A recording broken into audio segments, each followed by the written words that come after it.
বাংলাদেশের জাতীয় দলের একজন ক্রিকেটার নাইম হাসানের সঙ্গে যদি চট্টগ্রাম এয়ারপোর্টের বাইরে চট্টগ্রামের পুলিশ এই ধরনের পরিকল্পিত একটা ঘটনা ঘটাইতে পারে, তাহলে আমি শুধু ভাবতেছি আপনার আর আমার মতো সাধারণ মানুষের সঙ্গে কি ঘটতে পারে।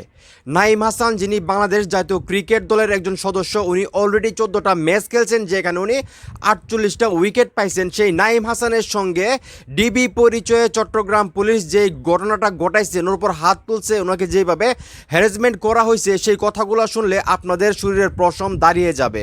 আমি শুধু ভাবতেছি একজন জাতীয় দলের ক্রিকেটার, যিনি অলরেডি 14টা ম্যাচ খেলছেন, যার ঝুলিতে 48টা উইকেট, সেই একজন ক্রিকেটারের সঙ্গে যদি পুলিশ ডিবি পরিচয়ে এই ধরনের কাজ করতে পারে, সেইখানে আমি আর আপনার মতো যারা সাধারণ মানুষ আছি, আমাদের সঙ্গে কি কি ঘটনা ঘটাইতে পারে একটাবার চিন্তা করে দেখেন।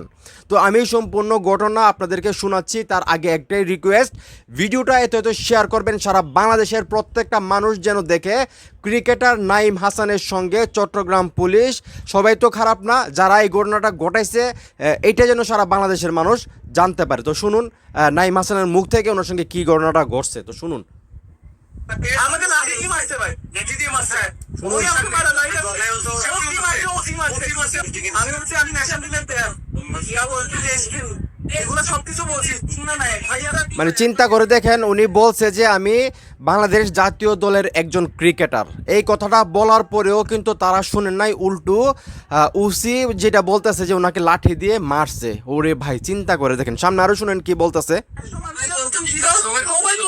তাও বলা ছিল আমরা নিয়ে আসছি।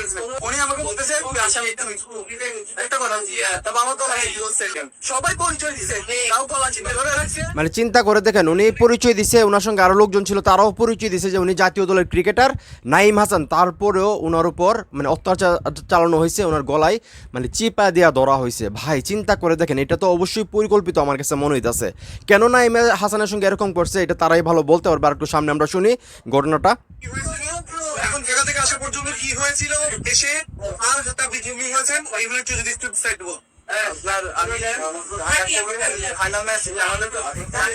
আচ্ছা, মূল ঘটনাটা আমি আপনাদেরকে বলি, সম্পূর্ণ ভিডিও তো দেখানো যাবে না, আপনারা নিজেও বুঝেন।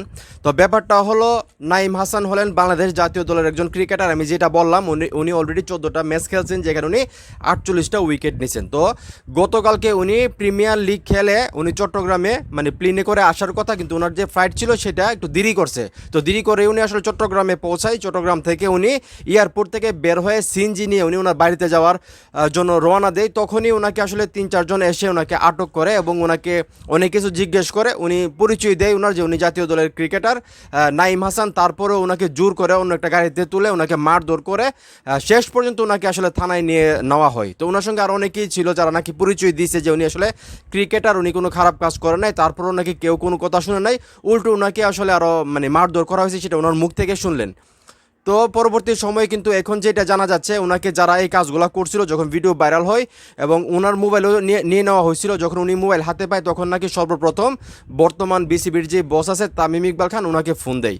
তো তামিম ইকবাল খান নাকি বা ডাইরেক্ট ওই থানার ওসি না কাকে জানে ফোন দেয়, দেওয়ার পরে কিন্তু এই ঘটনাটা কিন্তু একটা মানে ইয়ার মধ্যে আসে। হ্যাঁ, তো এখন কিন্তু যেটা বলা হচ্ছে মানে যে ওসি বা যারা এই ঘটনাটা ঘটাইছে 2-3 জনকে নাকি প্রত্যাহার করা হয়েছে। তো এটা পরের বিষয়, প্রত্যাহার করুক আর যাই করুক, আমি শুধু একটা জিনিস ভাবতেছি ভাই, চিন্তা করে দেখেন, একজন জাতীয় দলের ক্রিকেটার নাইম শেখ, যিনি প্রিমিয়ার লিগ খেলে মানে চট্টগ্রামে গেলেন, হ্যাঁ এয়ারপোর্ট থেকে বের হইলেন, সিএনজি নিলেন, উনি বাড়িতে যাবেন, সেইখান থেকে ওনাকে তুলে নেওয়া হলো।